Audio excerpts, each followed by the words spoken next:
RSC में स्वागत है आपका। चलिए शुरुआत करते हैं पिछले अभ्यास प्रश्न के साथ। हाल ही में डीआरडीओ द्वारा सफलतापूर्वक परीक्षण की गई एकीकृत वायु रक्षा हथियार प्रणाली में कौन कौन से प्रमुख घटक शामिल हैं? विकल्प ए QRSAM, वी शोरार्ड्स और ड्यू। विकल्प बी आकाश, नाग और ब्रह्मोस। विकल्प सी पृथ्वी, अग्नि और त्रिशूल। विकल्प डी अस्त्र, पिनाका और प्रहार। तो इसका सही जवाब है विकल्प ए। एकीकृत वायु रक्षा हथियार प्रणाली एक बहुस्तरीय वायु रक्षा प्रणाली है जिसे डीआरडीओ ने विकसित किया है। इसमें 3 घटक शामिल हैं। QRSAM सतह से हवा में मार करने वाली त्वरित प्रतिक्रिया मिसाइल प्रणाली जिसकी रेंज 3 से 30 किलोमीटर है और यह दुश्मन के हवाई हमलों से सेना को सुरक्षा देती है। विशोराट्स चौथी पीढ़ी की उन्नत लघु दूरी की मैन पोर्टेबल वायु रक्षा मिसाइल प्रणाली है। DEW लेजर आधारित हथियार जो UAV और ड्रोन को नष्ट करने की क्षमता रखते हैं। तो आइए शुरुआत करते हैं पहले प्रश्न के साथ।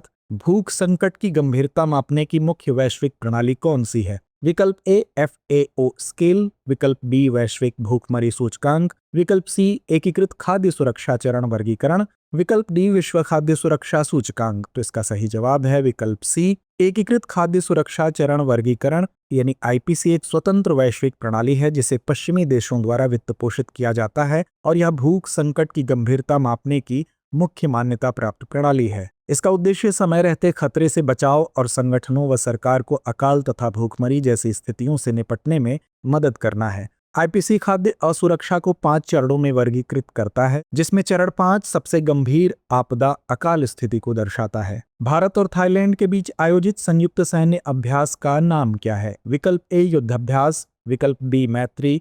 विकल्प सी इंद्रा या विकल्प डी गरुड़। तो इसका सही जवाब है विकल्प बी मैत्री। मैत्री भारत और थाईलैंड के बीच संयुक्त सैन्य अभ्यास है। इसका उद्देश्य दोनों सेनाओं को आतंकवाद रोधी अभियानों, रणनीति और तकनीकी के आदान प्रदान में सक्षम बनाना है। 2025 में इसका 14वां संस्करण मेघालय के उमरोई में आयोजित हो रहा है। नमस्ते योजना का उद्देश्य क्या है? विकल्प ए ग्रामीण क्षेत्रों में शौचालय निर्माण। विकल्प बी सीवर और सेप्टिक टैंक सफाई को सुरक्षित और मशीनीकृत बनाना। विकल्प सी शहरी कचरा प्रबंधन को बढ़ावा देना या विकल्प डी स्वच्छ पेयजल उपलब्ध कराना। तो इसका सही जवाब है विकल्प बी सीवर और सेप्टिक टैंक सफाई को सुरक्षित और मशीनीकृत बनाना। नमस्ते योजना यानी nation action for mechanised sanitation ecosystem का मुख्य लक्ष्य सफाई कर्मचारियों के लिए सीवर और सेप्टिक टैंकों की सफाई को सुरक्षित करना है। योजना के तहत मशीनीकृत सफाई, कुशल श्रमिक, वैकल्पिक आजीविका और स्वच्छता कर्मचारियों को उद्यमिता में संगठित करने पर जोर दिया गया है। इसे सामाजिक न्याय एवं आधिकारिता मंत्रालय एवं आवास एवं शहरी कार्य मंत्रालय द्वारा संयुक्त रूप से लागू किया जा रहा है। INS कदमत के संदर्भ में निम्नलिखित में से कौन सा कथन सही है? पहला, यह एक स्वदेशी गुप्त पनडुब्बी रोधी युद्धक पोत है। दूसरा, इसे garden reach ship builders and engineers Kolkata द्वारा प्रोजेक्ट 28 के तहत निर्मित किया गया है।